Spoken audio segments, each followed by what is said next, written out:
Hello, everyone. Thank you for attending the premiere of my opus. I hope you all enjoy it because that means you are smart. If you don't get it, that means that my genius wasn't appreciated in my own time, and that's okay too. Why are you laughing? Please do not laugh during the screening. This episode contains no intentional humor.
If you'd be so kind, would you mind introducing yourself for the podcast? My name is Johannes Persson. I'm 40 years old. Yeah, I'm really, really old. I've been doing Cult of Luna for over 20 years. And yeah, that's about it. That's 20 minutes and 20 seconds. Or 20 years and 20 seconds. And how would you describe the music of Cult of Luna? Do you want me to describe the music? Yes, please. I mean, usually I'm not like I play the music. Other people can describe it. I'm not really into the business of verbalizing tunes. But if you put a gun to my head, what I usually, when somebody asks me that don't know what I'm doing, I'm saying something between, if you mix Sigur Rós, Black Sabbath, and death metal, then you have it. Something like that. But we have very, very, very, very soft and emotionally tense, almost ballad-ish songs, but we also have super heavy, fast songs. So, how would you describe it? I think your description is actually better than anything I could come up with, but I would say it's slow, emotive, heavy music with a lot of atmosphere. Yeah, much better than my description. Well, I like Sigur Rós and Black Sabbath with a lot of death metal. That's a pretty good description. So let's jump right into it. Cult of Luna has a new album out called Dawn to Fear. Tell me about this album. How did it come together? What was the writing process like? Yeah, I mean, for once, I mean, ever since, I wouldn't say the first record, but the second record, we've always written, we always had some kind of a thought process even before we started writing. What we've always searched for a narrative, or a storyline, or anything to base the record and the process around the record around. If you have the story already in your head, or if you have it planned out, then you can adapt everything that are involved in the album releasing process to that story. I mean, you have everything from the music to the arrangement, the production, the lyrics, the artwork, videos. Everything should go hand in hand with the theme. And I mean, even though the Beyond, which was our second record, we had a very good idea of what we wanted to tell on that, the story that we wanted to tell on that album. But it wasn't until like Salvation, our third record, that we kind of were able to fully complete our artistic idea, and we have continued that from there until our 2016 release, Mariner. After that, it's that the toughest part of being in a band, and the toughest part of writing music for so long, is that it's very hard to, especially when you have the ambition to kind of at least try to reinvent yourself in different forms, or every time you write music. And so I decided that for once I'm not, I've decided not to decide what to write about, and try to see if I could just do the whole process is spontaneous. What happens if, because there's been a lot of things that happen in my life and the way I view different things, and I started thinking about how the process that make that happen, how it actually how it works. And because it's not like you think, or you have one idea one day and then the other day it's completely different, but it's a process. And I wanted to see what happened if I let that process go on, the writing, the lyrics, and then kind of analyze my own writing and our own writing. And that's what we did. I started just sit down with the guitar, just play whatever came to mind, and sat down and just wrote the words that popped up in my head, and then I wrote another sentence, and then I wrote another sentence, and then all of a sudden you have a bunch of sentences that work together. Of course, then you have to adapt it to the individual song, of course. But after a while, we started to, look at what we had and okay, what do we have, and what do these songs say about us, and where are we heading? And after that, we figured out a lot of stuff that was happening within mostly the songwriting part of the songwriting members of the band that that have written a bunch of songs. And after that, we kind of found out some kind of narrative that we went full on and tried to realize. Now, is this the usual writing process for the band? Do you normally come up with the words and the story first before you come up with the music? Usually the music. I mean, Okay. that works. But I actually tried to. Previously, I've kind of written lyrics to the songs, maybe, but I tried to separate the writing process. I found it a bit difficult because I had to adapt the lyrics a bit more in the end, but it was also very refreshing, to just do it in another way. I had to try to find a rhythm within the lyrics in a completely different way than I usually do. So I had to find a rhythm within the lyrics and then kind of remake it when I mix it with the song that I thought it would fit. Now, you've mentioned there's a narrative to the album. Would you describe the album as a concept album? No, not in the sense that I described before. The conceptual albums that stretches between 2003 and 2016.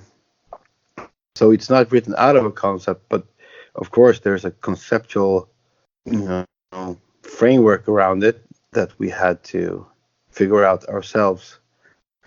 But it's not like anything concrete. Like when we have written earlier, or our earlier work has been very hands-on stories that you've been everything from a very clearly laid out storyline to maybe more conceptual but still very concrete.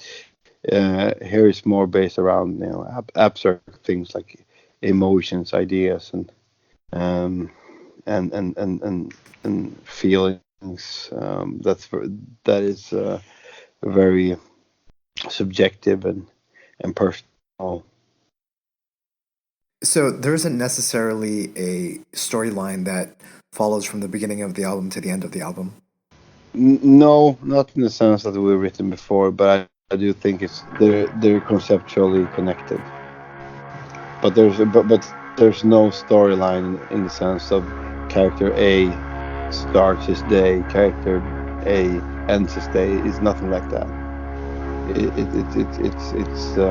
It's more abstract.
musically, how would you compare A Dawn to Fear to the previous Cult of Luna albums?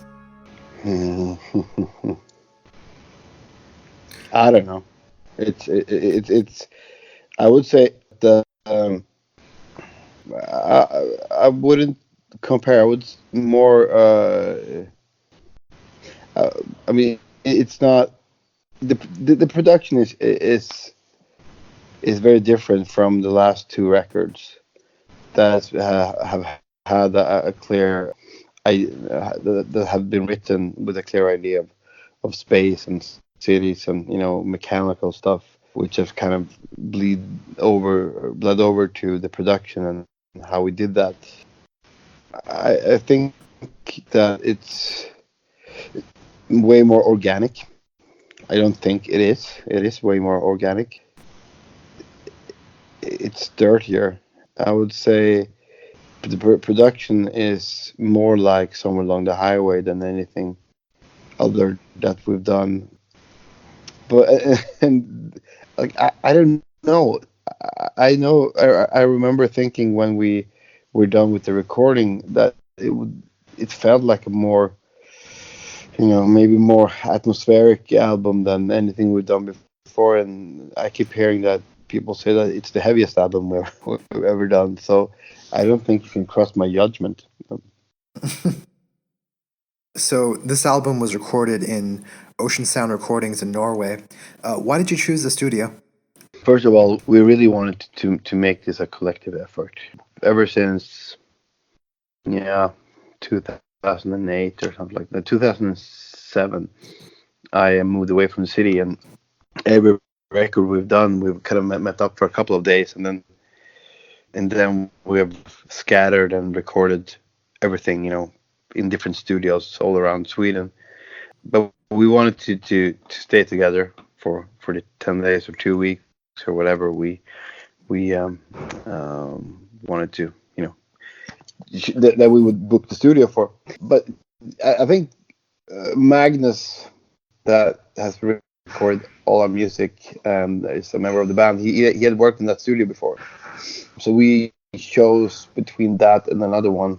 But yeah, our choice ended being Ocean Sound, and I'm really, really happy. I mean, it's such an amazing studio. It's in an amazing, fantastic area, a small island outside of a small Norwegian city. You're very isolated, but still close to civilization, and you have the huge Norwegian mountains in the background. You have the huge ocean in front of you, like it's pretty much like next stop Greenland. It's just it's such a fantastic place. I would love to go there. Like I would love to go there without recording.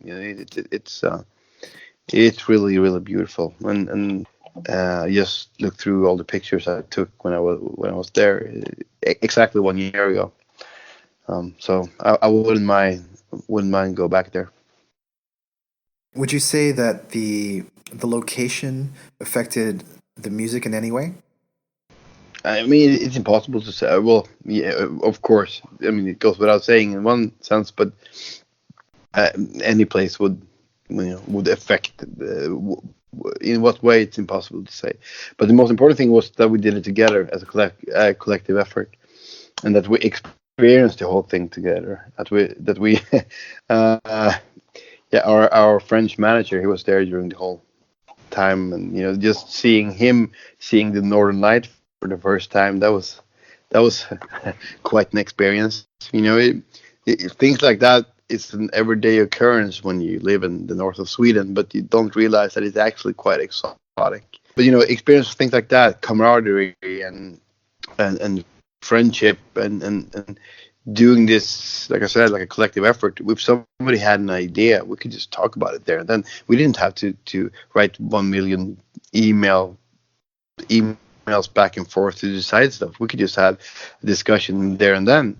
Is this really a good part? Should we change this and that? So, yeah, that was the most important thing, not the location. I mean, the best thing about that was then that when you woke up in the morning, you had your morning jog, you had a fantastic experience every morning. And when you were, you were sick of recording, you could just go out for a walk and be in the middle of like Lord of the Rings scenery. It was just amazing.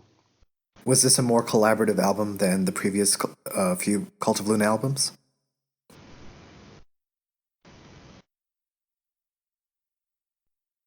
Hello? Yeah. I'm thinking. I think, yeah. I think so. Not in terms of writing, but we've never been a like a. It's more of the arrangement, and I think that we've been more and more. We for every year that passes, I think we become better to communicate with each other, or maybe not better. At least we're um, we know each other better, so we kind of and trust each other better, or trust each other more for every year, and know that, like, when I come up with a song, for example, I know two things. The first thing is that it's not gonna sound the way I intended it to when I put it in the hands of these talented musicians. But the second thing I know, it's always going to end up better, because like all the people in this band, they are so talented, and they come up with stuff that I wouldn't even I'm not even capable of. So yeah, in that sense, it's a more collaborative record than earlier. And so, A Dawn to Fear will be your first album for Metal Blade. Is that right? Yeah. How did you end up with Metal Blade? You're talking to the wrong person. Like I like look what I for many years I've tried to distance myself from everything that doesn't directly involve music writing or music, playing music. That's what I want to do. I don't want to get involved with anything else. And the more thing I do outside of music, like work and kids, and trying to be a productive member of our family, I've excluded everything that's not like important to me. So I'm not 100% sure how we ended up on Metal Blade, but I'm really happy we did. We had a great collaboration, and they know their stuff. And like, look, many of my absolute favorite bands have been on Metal Blade, so they have the history. They obviously know what they're doing, and been very nice to us, very nice people. So I'm happy we ended up with them. But how, I couldn't answer. I mean, our manager probably thought that they came up with the best offer. That's the technical and boring answer. But yeah, now when it's a fact, I'm happy that we did. So, with Metal Blade having presumably more resources and wider reach across the US and maybe worldwide, is this going to affect the production of the album in terms of vinyl and stuff like that? The way the album is released? I have no idea. I don't know. Okay. Yeah, Okay. the thing is, I and one thing that I do like with this band and is that the people that we work with, like we work close with, the the crew we have on tour, and our manager and slash light designer. These people are our friends that I trust. Um, I trust that they understand our vision, that they respect our history and what we have tried to accomplish, and that we want to accomplish now, and that they do their best to help us with that. So I like they are, as much part of what we do as what than the people that actually doing it.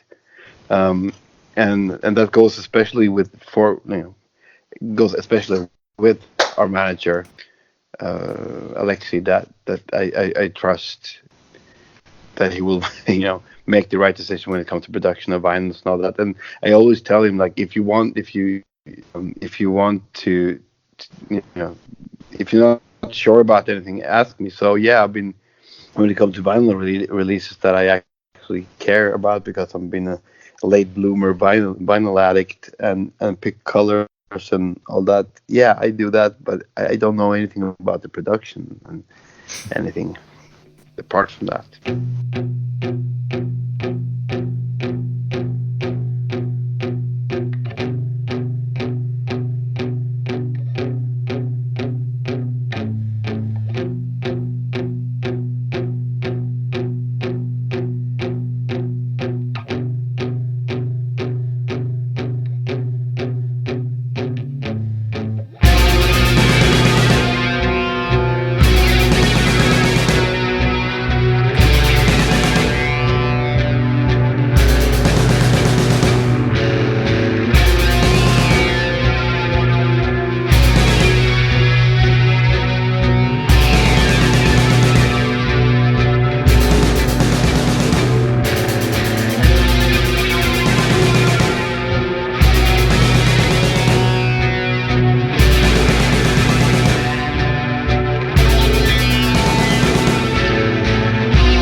So one last aspect of the album that we should talk about is you released a short film comprising of the first two songs of the album, which you wrote and directed.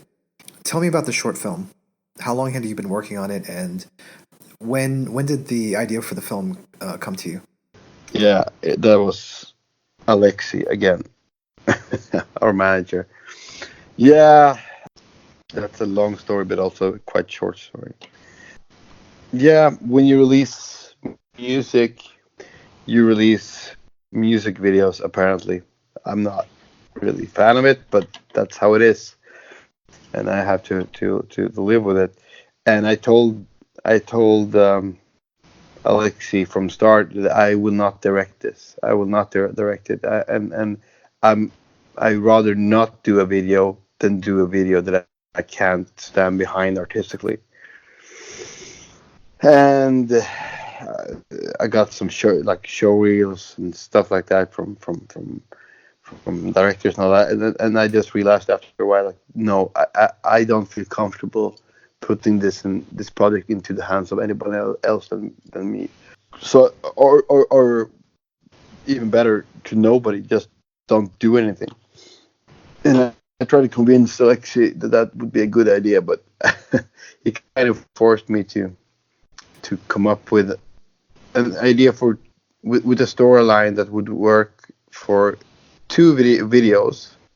It would have the arch that would spread from video 1 to video 2, but it would also work as standalone videos. So I've spent many nights awake just to figure out an idea, and like my philosophy when it comes to writing is that, like, you just have to write. You just have to write, and even though you won't like it, just write, because it's like pulling a rope. You need to pull the rope till you come to the end, and you will not come to the end if you don't pull it.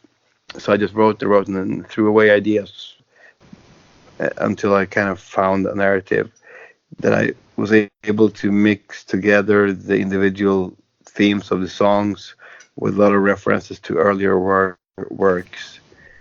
And so there's a very clear storyline with a lot of references if you know the history of the band, but you need to know it very well to understand it. Would you mind breaking down the concept behind the videos?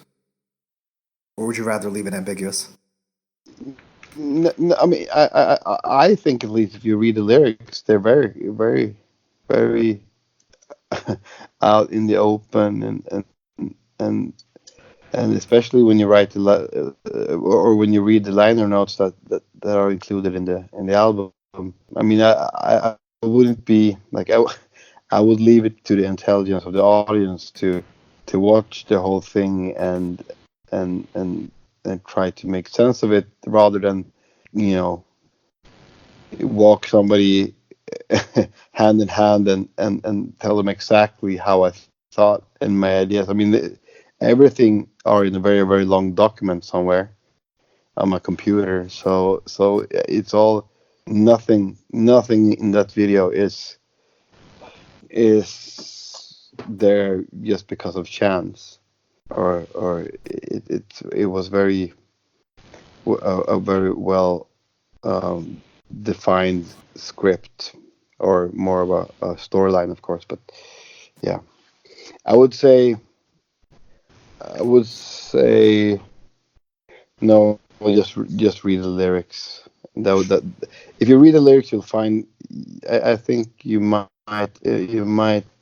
figure out the individual story arcs, and then try to, like, there is a red thread going through the whole symbolism of the album cover in forms of dependence.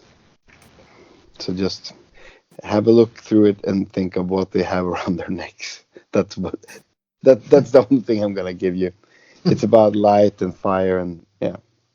The video has extensive shots of the seaside, and past Cult of Luna albums have explored marine themes. Have we? I didn't know. You have an album called Mariner. Yeah, you obviously aren't aware that it's about space. I was not, no. No, it is. Okay. So Mariner, but that's a analogy. It's not literally about the sea exploration. It's Okay. about exploring other vast oceans. My mistake. So are there plans to do videos for the other songs? Oh no. I'm not. No. I'm not. That whole project pretty much consumed half of the year for me. I mean, it didn't take a long time to shoot. It was more of a very, very heavy burden on my shoulders just to be able to pull that through. Like I would love to shoot more film. But not in this form. And also, I mean, it wasn't it wasn't cheap, and you don't make much money out of music videos. So if somebody would come up with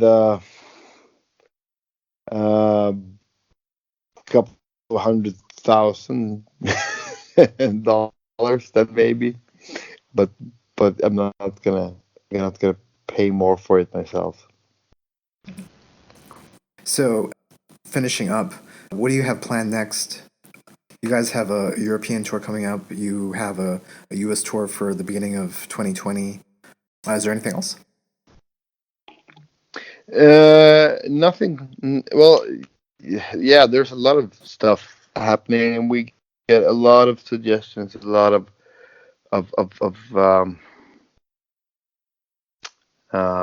opportunities that we haven't decided on yet.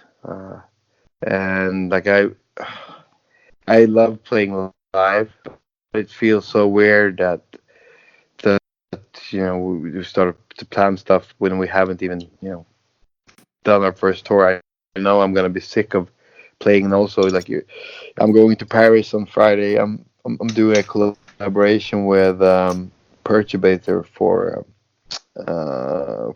a piece for the Roadburn Festival 2020 in Tilburg. So we're writing an hour of music apparently. Hopefully it will manage. And I'll play some more shows with I'll play with Julie Christmas again. So I have a lot of things to do in 2020. It will probably want to be one of the busiest years for me. But yeah, we're gonna do more shows than we've announced. We just need to figure out when and where and what countries. So the new Cult of Luna album is called A Dawn to Fear. It's out now through Metal Blade Records. If people want to follow or find out more about Cult of Luna, how can they do that? The regular channels: Instagram, Facebook, Twitter. I think I'm not I'm not in control of those, but I guess so. And I'm around the internet too. If somebody interested in what I do more than the band. So yeah. Is there anything else you want to say? No, thanks so much for having me. And I haven't. I think we made it till before the next interviewer started bugging me with messages. No problem. Seriously though, thank you so much for taking the time to call me. I really appreciate that. Yeah, it's my pleasure. I've been looking forward to interviewing you for a long time, so I'm glad we were able to do this. Yes, so am I. Thank you so much, Ron. Thank you so much. Take care.